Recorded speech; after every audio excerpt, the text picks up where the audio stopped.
हर महादेव। मोक्षदा एकादशी का व्रत अघन मास शीर्ष मास के शुक्ल पक्ष की एकादशी को रखा जाता है। यह एकादशी साक्षात मोक्षदायिनी मनाई गई है और इसका महत्व एवं भगवान श्री कृष्ण ने युधिष्ठिर से बताया था। बहुत समय पहले की बात है, गोकुल नगरी में बैखानस नाम के एक प्रतापी और धन परायण राजा राज्य करते थे। वे अपनी प्रजा को संतान की तरह मानते थे। एक रात राजा बैशाखन ने एक भयानक स्वप्न देखा। उन्होंने देखा कि उनके दिवंगत पिता नरक में अत्यंत कष्ट भोग रहे हैं और उनसे बार बार अपनी मुक्ति के लिए पुकार रहे हैं। इस स्वप्न को देखकर राजा अत्यंत दुखी और चिंतित हो गया। राजा ने तत्काल अपने राज्य के विद्वान ब्राह्मणों और ज्ञानी जनों को बुलाकर अपने स्वप्न के बारे में बताया और अपने पिता के नरक से उद्धार का उपाय पूछा। ब्राह्मणों ने उन्हें बताया कि केवल कोई सिद्ध महात्मा ही उनका समाधान बता सकते हैं। राजा को अंत में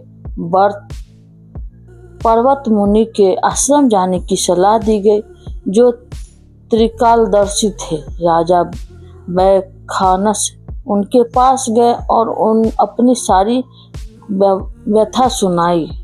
पर्वत मुनि ने ध्यान लगाकर राजा के पिता के पूर्व जन्मों की पापों को जाना और राजा से कहा, उनके पिता अपने कर्मों के कारण नरक में है।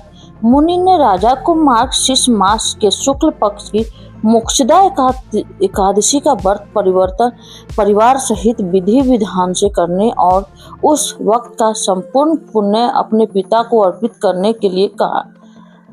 मुनि के आदेशानुसार राजा ने श्रद्धा पूर्वक और विधि विधान से मोक्षदा एकादशी का व्रत किया। व्रत पूर्ण होने पर उन्होंने इसका पुण्य अपने पिता को अर्पित कर दिया। इस व्रत के पुण्य के प्रभाव से राजा के पिता को नरक के कष्टों से मुक्ति मिली और वे स्वर्ग लोक को प्राप्त हुए। स्वर्ग जाते हुए उन्होंने राजा को आशीर्वाद भी दिया।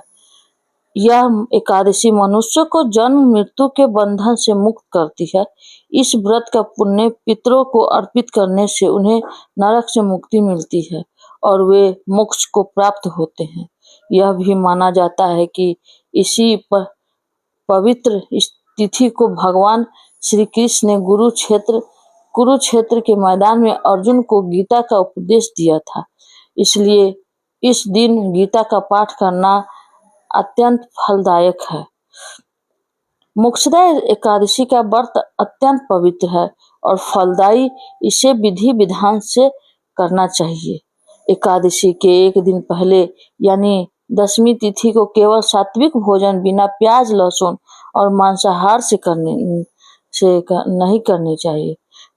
दशमी तिथि के शाम से ही ब्रह्मचर्य का पालन शुरू कर देना चाहिए। शाम को भगवान विष्णु और माता लक्ष्मी की पूजा करें।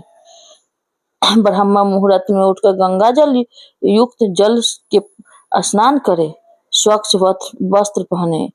इसके बाद हाथ में जल फूल और अक्षत लेकर व्रत का संकल्प ले कि आप पूरी निष्ठा से यह व्रत पूर्ण करेंगे।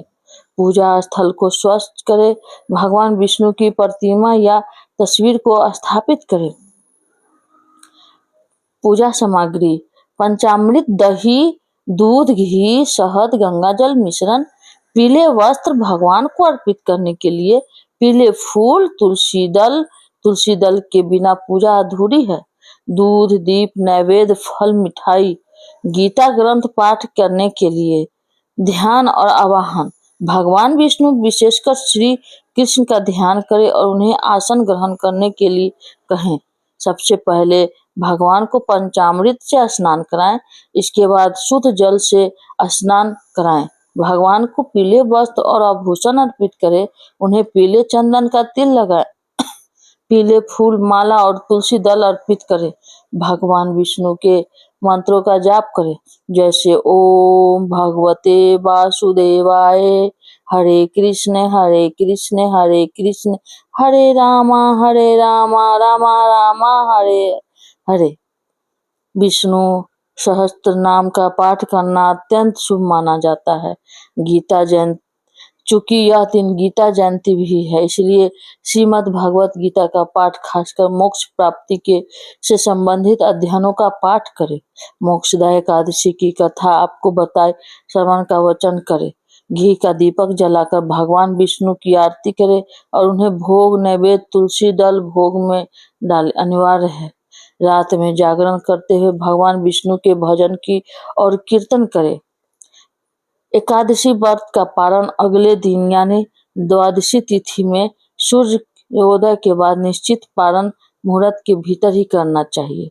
पारण के पहले किसी ब्राह्मण, गरीब या जरूरतमंद को भोजन कराएं। दक्षिणा दे और दान करें।